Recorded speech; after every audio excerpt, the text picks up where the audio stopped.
Welcome to time 9 TV. నేను మీ Srinivas Reddy. Trend set చేస్తున్నాడు వేణుస్వామి.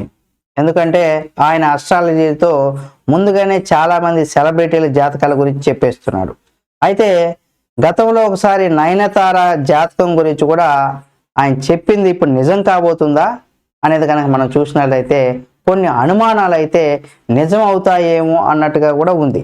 అయితే సౌత్ ఇండియా స్టార్లలో మంచి హీరోయిన్గా మంచి పాపులారిటీగా సంపాదించుకున్న నటి ఎవరైనా ఉన్నారంటే అది నయనతార గారు మాత్రమే అని కూడా చెప్పుకోవచ్చు. ఎందుకంటే తెలుగు, తమిళ, కన్నడ వంటి భాషల్లో నటిస్తూ స్టార్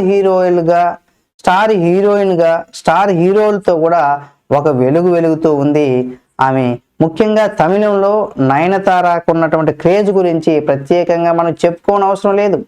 అక్కడ ఎంతోమంది స్టార్ హీరోలతో సమానంగా అంత పాపులారిటీని కూడా సంపాదించుకుందామే. లేడీ ఓరియంటెడ్ చిత్రాలకు పెట్టింది పేరు కూడా నయనతార అని కూడా చెప్తూ ఉంటారు. అయితే నయనతార డైరెక్టర్ విఘ్నేష్ను కూడా ప్రేమించి పెళ్లి చేసుకున్న విషయం మనందరికీ తెలుసు. అయితే విఘ్నేష్ కంటే ముందే మన శంభు, ఆ తర్వాత ప్రభుదేవ్ వంటి వారితో కూడా ఆమె కొంత లవ్ ట్రాక్ని అయితే కొనసాగించింది. అయితే పెళ్లి తర్వాత నయనతార హావా కాస్త తగ్గుందనేసి కూడా చెప్పుకోవచ్చు. అంటే వివాహం అనంతరం కూడా నయనతార గారి జీవితం అంత సాఫీగా సాగలేదు అనేసి కూడా అంటున్నారు. ఎన్నో వివాదాలు కూడా ఆమె చుట్టూ నిలిచాయి. సరోగసి ద్వారా కూడా పిల్లల్ని కనడం చాలా దుమారాన్ని కూడా సృష్టించింది. ఈ సమస్య ముగిసిన అంతలోనే నయనతార నటించినటువంటి అన్నపూరణి అనే సినిమా కూడా హిందువుల మనోభావాలను కూడా దెబ్బతీసేలా ఉన్నాయని కూడా చాలా మంది ఇబ్బందులు పడ్డారు. ఈమెను కూడా ఇబ్బందులు పెట్టింది కూడా.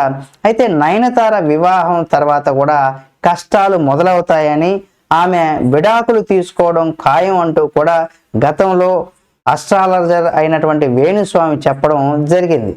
అయితే ఇప్పుడు అందుకు తగ్గట్టుగానే నయనతార కూడా అడుగులు వేస్తున్నారని చాలామంది క్లారిటీగా చెప్పుకుంటున్నారు. ఇది సోషల్ మీడియాలో కూడా తన భర్త విఘ్నేష్ అలాగే అన్ఫాలో అవడంతో అసలు విషయం బయటపడిందంటూ కూడా చెప్తున్నారు. అయితే ఈ విషయం పైన అటు నయనతార కానీ ఇటు విఘ్నేష్ కానీ ఎవరూ స్పందించడం లేదు. పలు రకాల వార్తలు అయితే సోషల్ మీడియా వేదికగా అయితే వినిపిస్తూ ఉన్నాయి. మరి కొంతమంది అయితే టెక్నికల్ సమస్య వల్లే విఘ్నేష్ పేరు కనిపించకుండా ఉంటుందనేసి కూడా చెప్తున్నారు. అయితే 7 ఏళ్ల పాటు రిలేషన్లో ఉంది కాబట్టి, అంటే 2022లో విఘ్నేష్ నయనతార వివాహం చేసుకున్నారనే విషయం మనకు తెలుసు.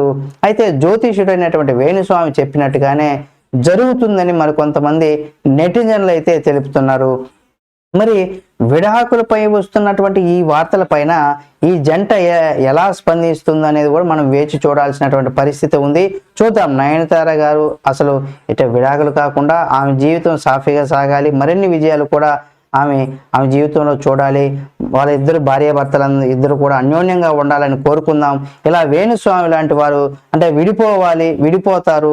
ఇది ముందుగానే ఈయన అస్ట్రాలజీ అంటే వారి యొక్క భవిష్యత్తు చెప్పినట్లేదు. నిజంగా వాళ్ళు విడిపోవడానికి ఇదేదో శాపం పెట్టినట్టుగా కూడా ఈయన చెప్తున్నటువంటి అస్ట్రాలజీ అయితే ఉందని చెప్పుకోవచ్చు. ఇది నయనతార గురించి వేణుస్వామి చెప్పినటువంటి కామెంట్స్. ఈ వీడియో మీకు నచ్చినట్లయితే లైక్ చేయండి. వేణుస్వామి గారు చెప్పినటువంటి కామెంట్స్ పైన మీ అభిప్రాయాన్ని కామెంట్ రూపంలో తెలియచేయండి. మరిన్ని వీడియోల కోసం మా టైమ్ 9 టీవీ ఛానల్ సబ్స్క్రైబ్ చేసి పక్కనే ఉన్న బెల్ బటన్ ఒకటి మాత్రం మర్చిపోకండి.